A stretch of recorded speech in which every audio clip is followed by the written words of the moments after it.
Hi, this is Team GSP for the Data Resource Management Spring 2 2016 class.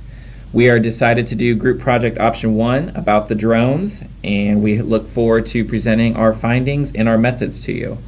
The background of our project is that we're working with the Gamecocks Drone Service Inc., a delivery service company using drones. GDS is headquartered in Game 1 City, which is part of the greater Monroe metropolitan area. Currently, GDS delivers about 1,250 small packages a day to 1,250 customers in 10 cities using 10 drones. A typical drone has about 125 drops per city within the greater Monroe metropolitan area. We have been tasked with finding the best sequence in which to minimize the total distance a drone will occur through its 125 drop-offs.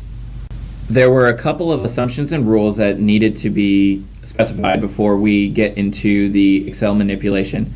The first is that each location is denoted by an X and Y coordinate, which corresponds to 1 mile.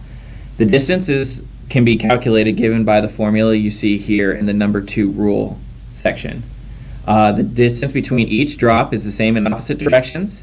And it's also important to notice that the headquarters is at 1, 1, not at the origin, known as 0, 0. And the last consideration to take into effect is that the drone needs to start from the headquarters and return to the headquarters at the end of its drop-off sequence. So taking these rules into effect, we were able to create our Excel master data sheet, which is seen here. What you can see is that this sheet will accurately display the distance formula between each point. So the first point is the origin or the headquarters.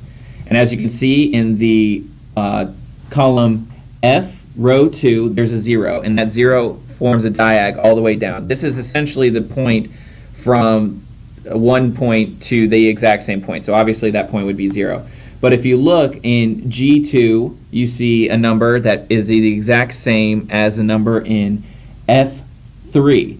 So this shows that our formula actually works and that we're receiving the same distance from either point and it's not dependent on whether you go from point A to B or B to A. It's the same.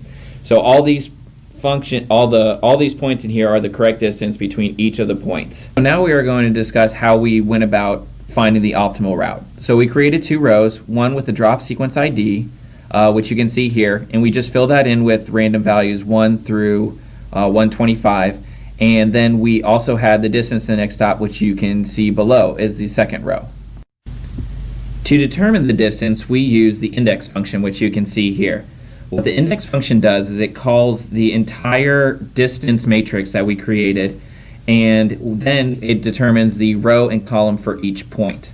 So what our index function is doing, as an example, is we are calling where you see drop sequence 1, 2, and the cell underneath the 1, the highlighted cells. What we're doing is we're using the index function to target the matrix of the distances and look for the point 1, 2, which determines the distance between drop zone 1 and drop zone 2, and display that distance underneath drop zone 1. Copying the index function across, you can see here that we have in the yellow highlighted cell, we have the total distance, which is just a sum function of all the distances between the points. It's worthwhile to note that you see the number 126. After 126 is 1, which is our designation that from the last point we are returning back to the headquarters. So now we are going to build our solver platform model. We use the analytics solver platform to help us optimize our model. As you can see, we have various constraints and objectives. Our objective is obviously we want to minimize the sum of the total distances. Our variables and our normal decisions that are going to be changing are the drop sequence IDs, because that is how we are going to figure out the distances and to minimize our solution. So the constraints that we have is that obviously the last cell has to equal the first cell, which is the headquarters. Our other constraint is that all the values have to be different. This accounts for us not returning to a similar drop sequence ID that we have already been to or that we will be returning to again. So hitting run the optimization, you can see here from the screen that the analytics solver platform gets going and it starts working. And basically what it's doing now is it's running through every possible scenario to try to minimize our current objective.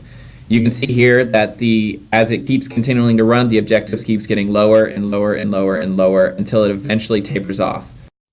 After about 5 minutes of working, the analytics solver platform finally was able to stop at our best objective that it could possibly reach, which occurred to be 423.36 miles of total distance that the drone will cover. As you can see from this slide, the analytics solver platform went ahead and changed all our decision variables. So this clearly shows how the drone will travel along its path.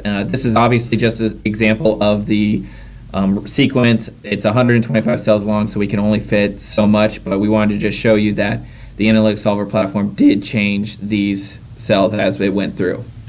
So that's it for us, Team GSP. We want to thank you for your time in watching our video and about our solution and our methods. Should you have any other questions about how we went about it or want to talk to us more, we ask you to reach out to us. We'd be happy to explain further. Thank you again.